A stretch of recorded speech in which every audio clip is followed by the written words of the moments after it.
Summary of Girl, Wash Your Face by Rachel Hollis. Written by Schullery, the self-help guide for women who want to stop lying to themselves, unlock their potential, stop settling, and follow their dreams. Do you ever find yourself thinking that everyone else has it all figured out except you? Well, Rachel Hollis is here to tell you that it's all lies. Everything you see on social media or in the media is just smoke and mirrors, and everyone struggles just like you. Nobody has everything figured out, and we are all just trying our best.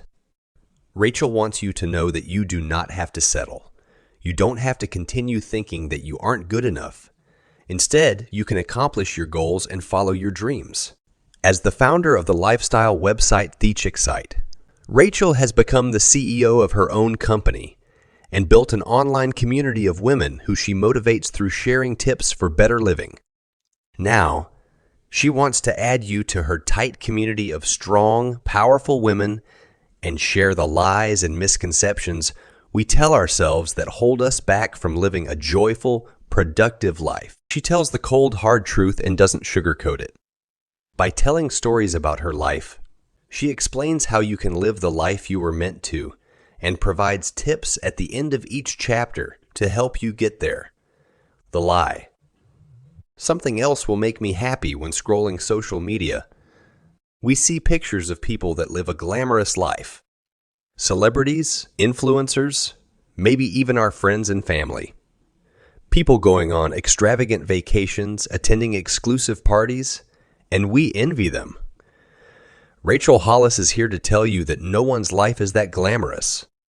Even celebrities deal with the ups and downs of life and struggle in more ways than one. For instance, Rachel begins by telling the story of wetting her pants.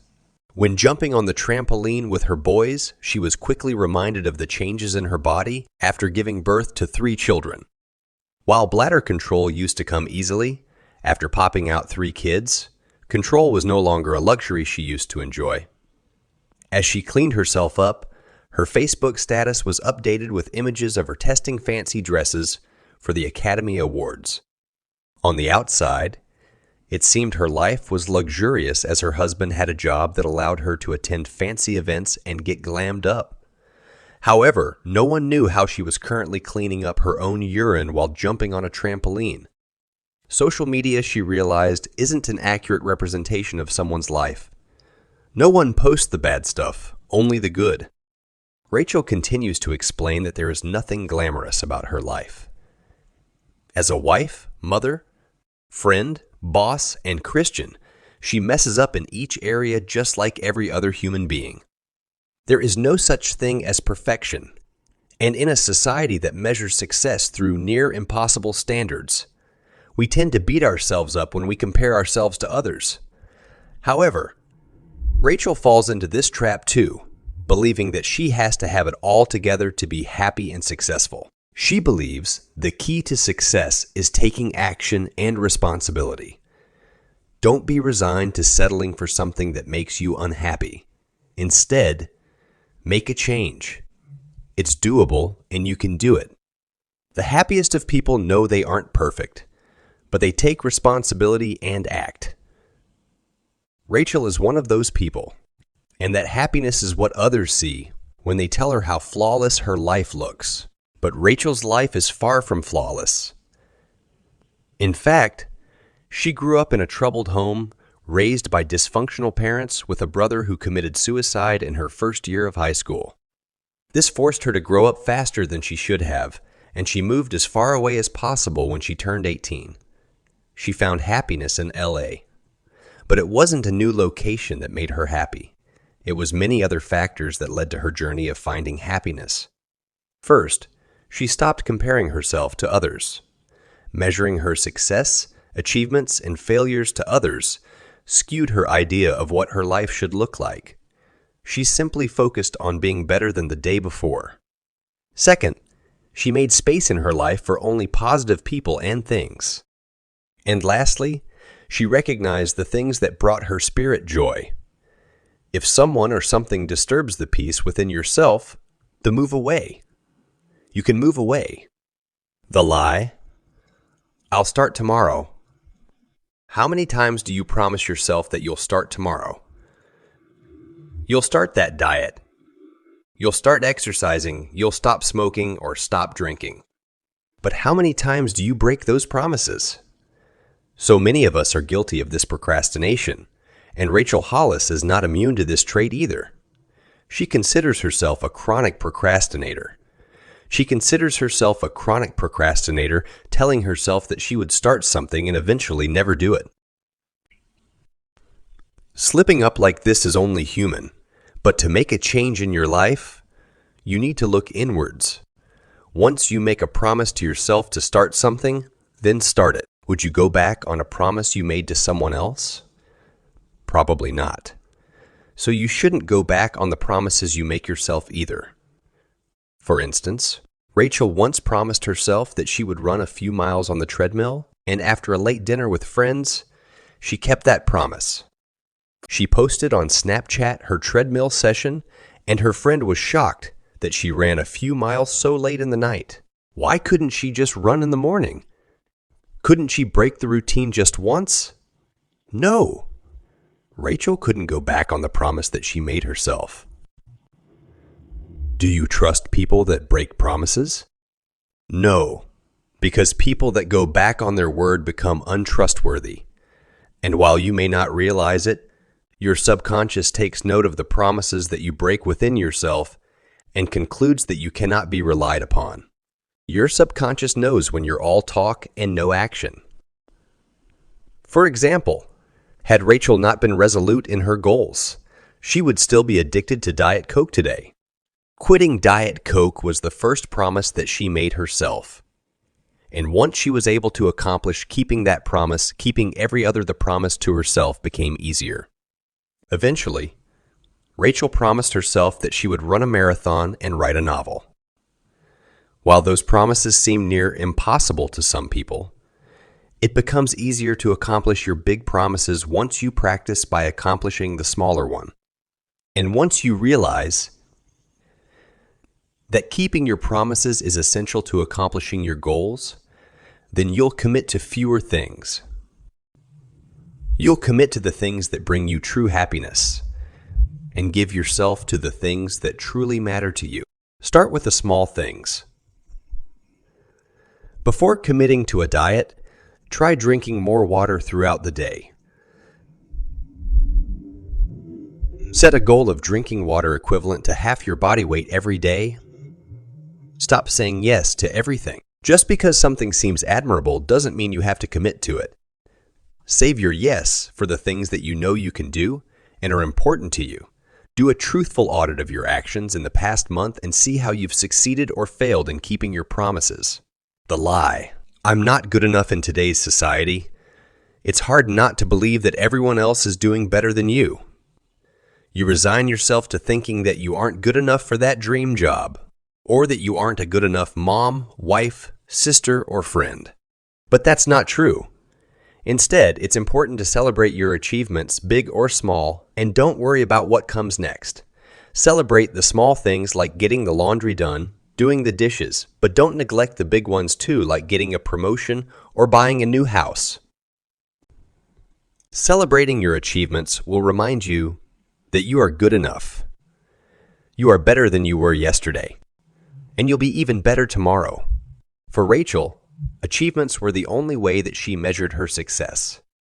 Achievements like getting A's on her report card, or perhaps scoring the lead role in the school play. You see, since Rachel was the youngest of her siblings and her parents had a rocky relationship, she got attention when she achieved something, and that made her feel good. So, she developed a pattern that was eventually ingrained into her subconscious that her self-worth was solely based on her accomplishments. She became a workaholic later in life, always on the go, throwing herself into her job to make herself feel good. Work became her crutch. Once, when she was just 19 years old and afraid of an impending breakup, she threw herself manically into her work until her body shut down. She suffered from facial paralysis and became more self-conscious and depressed than ever. And still, the breakup happened. Even worse, the paralysis came back. This time it was during a romantic getaway, and the doctors discovered that her condition was brought about by excessive stress. She felt defeated.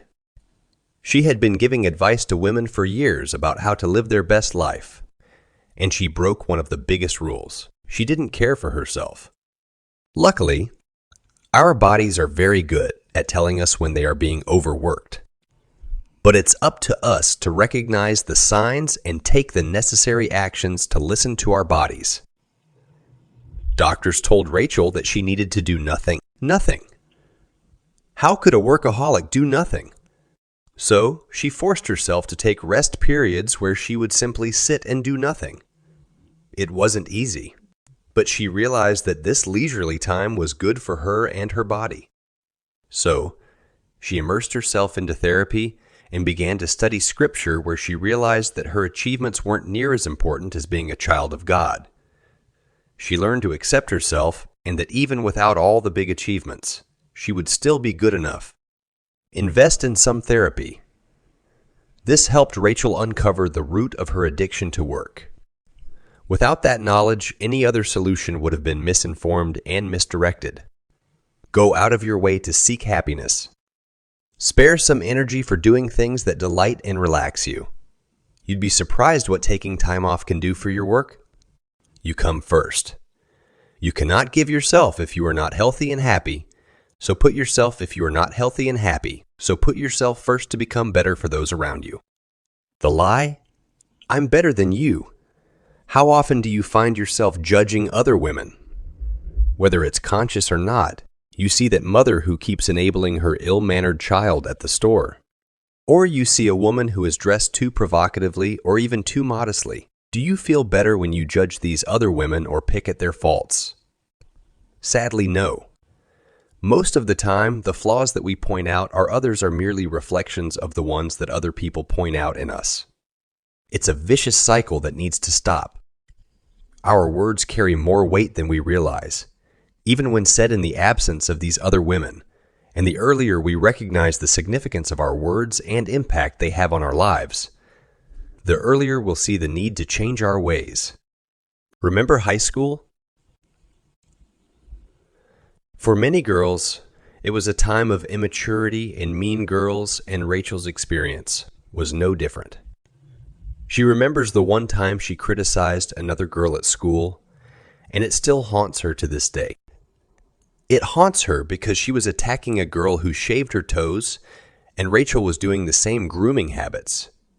And while the situation is seemingly trivial, she realizes she was acting out of a place of insecurity. It's something all women do.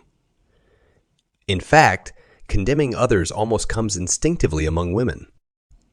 For instance, Rachel tells the story of the time she was recently on an airplane with an incredibly boisterous child who just wouldn't behave.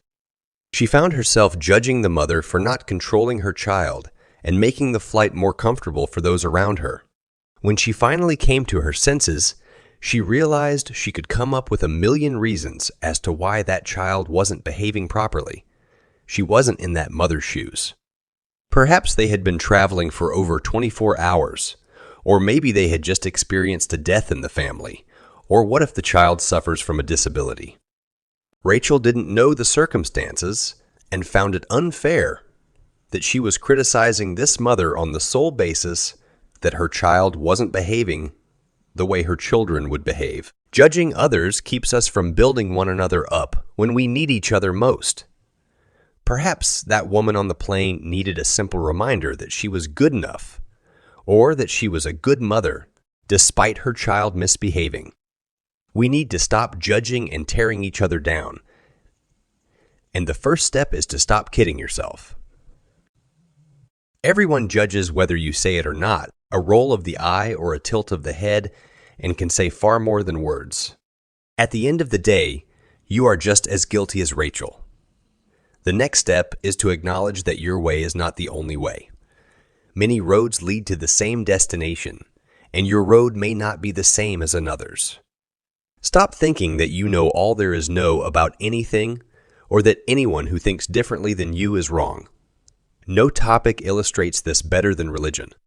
For many people, any religion that is different from yours is wrong. However, Rachel believes in the fundamental principle to love your neighbor no matter the differences. In all her years of catering to women's needs through her lifestyle website, Rachel has discovered that women need just a few things to be happy: community, kinship, and interaction. But to achieve this, we need to stop criticizing one another. Instead of pointing out our apparent differences, we need to start finding common ground and focusing on that. For instance, that woman on the plane. Rachel is a mother. She understands that sometimes kids just don't listen. She found that common ground and stopped criticizing. Focus on the individual. Move past fashion, religion, and judgments. Surround yourself with the right crowd. Surround yourself with people who focus on building you up rather than tearing you down. Watch yourself. Stay conscious of your reactions towards other people and check yourself when you begin to stray into negative thoughts. Find something good and focus on that. Get to the root of the matter. Find out the real reason you feel the need to tear others down. Usually, your own insecurities are lurking behind those cruel words. Chapter 5. The lie loving him is enough for me. Falling in love is exciting. At a young age, it can seem as if nothing else in the world matters. And for Rachel, she experienced love at the young age of 19. She fell fast and hard, but with the wrong man. She was so naive and inexperienced. She didn't know the warning signs and what to expect in a relationship. Becoming so infatuated with him, she didn't even notice when she spent their entire first date talking about himself. Her young age was an issue, but she didn't care. She already saw herself marrying this man, and she refused to believe anything would stop her from doing so. Unfortunately, the relationship was one-sided, and Rachel experienced an unrequited love that many women can relate to. She continued to make excuses for his actions, and for an entire year, she found herself catering to his every need. Putting him first, she forgot to focus on herself and her happiness. She wishes she could go back and tell that insecure girl exactly what she deserves. But she learned from her relationship and wants to tell you that you can learn too. Be truthful with yourself. Know your worth. Don't hesitate to walk away from an unhealthy relationship. You are not alone. Many women find themselves in unhealthy, unhappy relationships every day. And if you are one of those women, then it's up to you. Will you continue accepting less because you love someone, or will you stand up and fight for your self-respect? Get a listening ear. It's easy to become blind in love or look at your relationship in rose colored glasses. Find a friend that isn't afraid to tell you the truth and tell you how your relationship looks from an outsider looking in. Be informed. Inform yourself about the signs of unhealthy or abusive relationships. Take the outsider's point of view. Imagine narrating every detail of your relationship to an outsider. If you imagine their thoughts won't be what a healthy relationship, then you should reevaluate and take a deep look at your relationship. The lie, no, is the final answer throughout your life. You will inevitably experience rejection. You'll undoubtedly have people tell you that your dreams are too big or that you're too naive. But it's important to keep a positive mindset in the face of rejection. Those that hear no and decide to give up on their dreams, those people will never find success. Instead, you must change your perspective. Stop putting yourself down and instead take that rejection as an opportunity to learn from your mistakes and become better.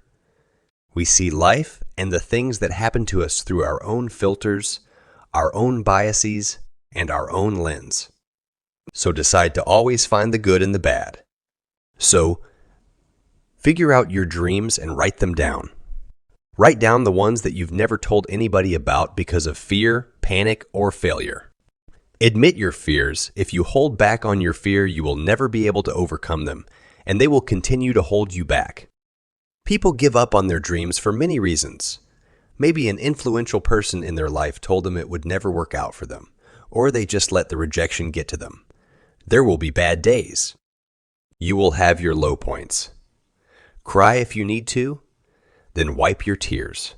Freshen up and prepare for your next move. Remember that achieving your dreams is a matter of life and death, because you can choose to either actually live out your dreams or choose to not exist and die before you are dead. But it's also important to measure your success on your growth. Be better than yesterday and do better tomorrow. Ignore the expert opinion.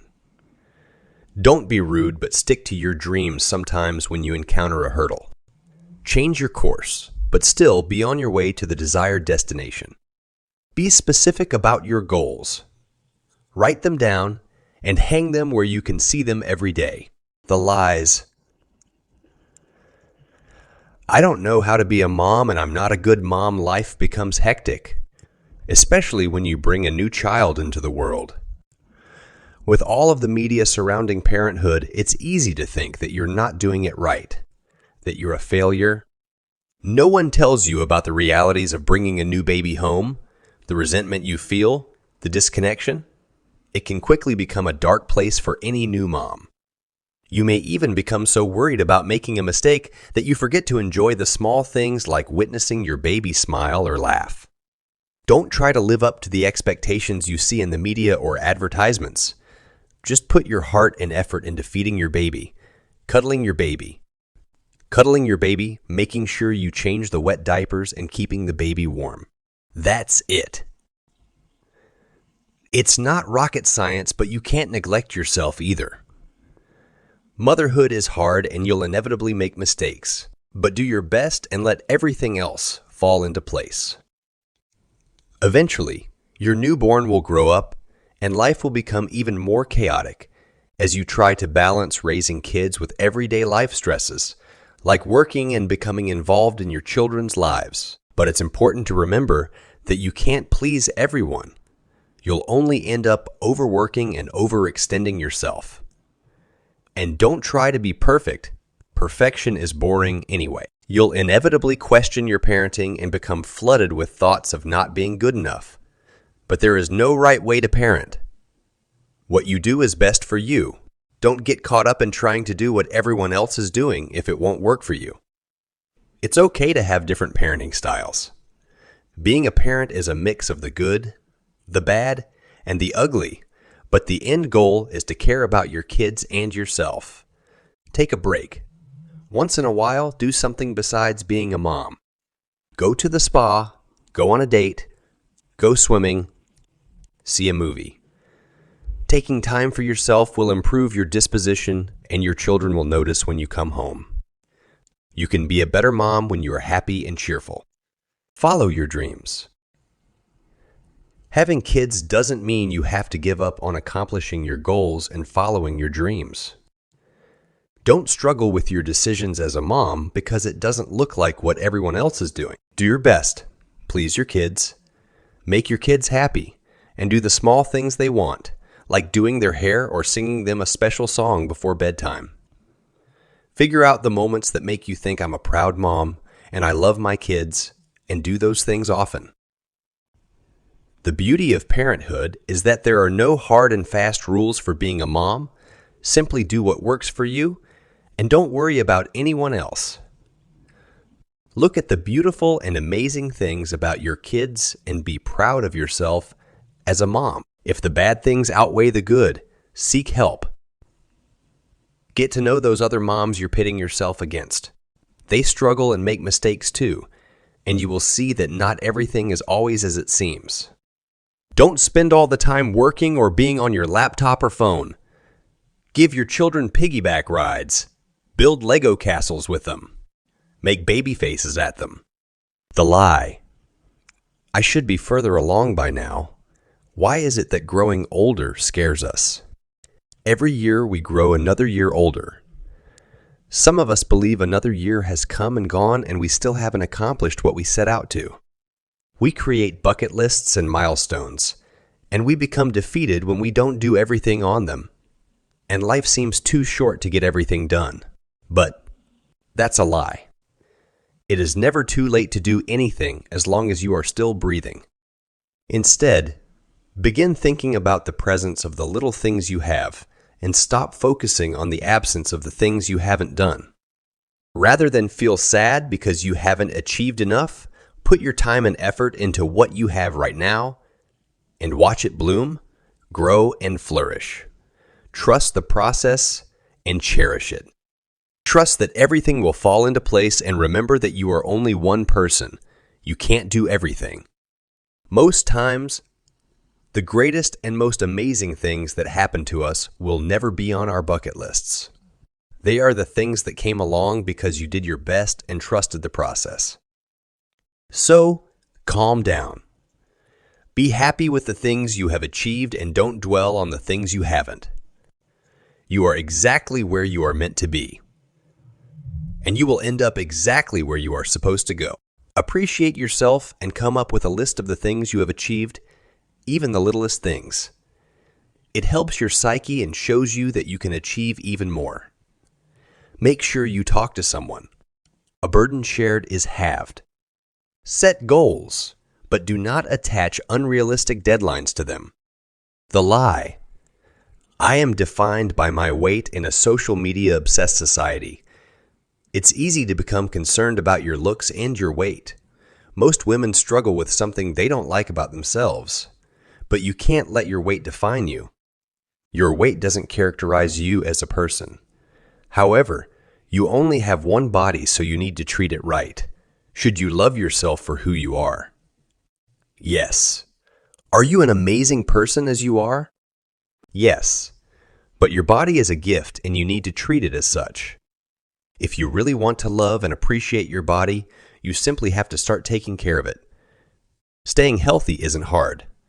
You need to find a workout routine and a diet that works for you and resist the urge to stress eat. At the end of the day, you don't have to be perfect. You don't have to be fat or thin. You just need to treat your body right and be healthy. Discard the negative thoughts and replace them with positive ones. Here are some tips to help you shift your mindset. Filter your social media. Start scrolling and identifying posts and pages that either make you feel confident or self-conscious. Those that make you feel self-conscious, unfollow them. Hide those posts. Focus only on building yourself up and avoid following Instagram models that promote impossible beauty standards. Prepare. Whether it's preparing healthy snacks to keep in the fridge throughout the week or setting out your exercise clothes at night before an early morning workout, prepare. The lie. There is only one right way to be. Everyone comes from different backgrounds, right? Life would be a boring place if we were all the same. Rachel herself grew up in a white, conservative, and religious small town in Southern California, so she was mainly sheltered from people that were different from her. It wasn't until she took a trip to Disneyland that she realized how sheltered she truly was. She experienced seeing men holding hands, people with tattoos, and people that were vastly different from her. She loved it. She has since realized the importance of embracing the differences in each culture, color, and religion. If you don't acknowledge people's differences, then you will miss out on all the wonderful things each person has to offer. Life would be too boring or ordinary if you only surrounded yourself with people that are just like you. By embracing friends of color, Rachel has opened herself up to new experiences and new perspectives of the world. She realizes how people of color struggle in different ways than she does, often having to look at herself deeply and remove any biases and stereotypes that she once harbored. Had Rachel never stepped outside of the bubble in which she grew up, she would have missed out on important experiences and never learned to embrace the differences everyone has to offer. Look at who you surround yourself with. Could you benefit from adding diversity to your life? Open yourself up to change. Switch churches, change your community, and embrace people who are different from you. You do not have to change your value system. The point is to avoid living life surrounded by people who look and think like you. Embrace change. Final summary. Rachel Hollis reminds readers that you only have one life, so live it the best way you can. We have all fallen into the trap of thinking that life is good enough. You settle for that job because it's comfortable, and you put your dreams on hold. Stop settling. Stop believing that you don't deserve more. Stop thinking of the what ifs and believing that you could be happier if you had a different house, car, or job. Take back control of your life and set out to follow your dreams. You have the power to change your way of thinking and change your life, but it's only up to you.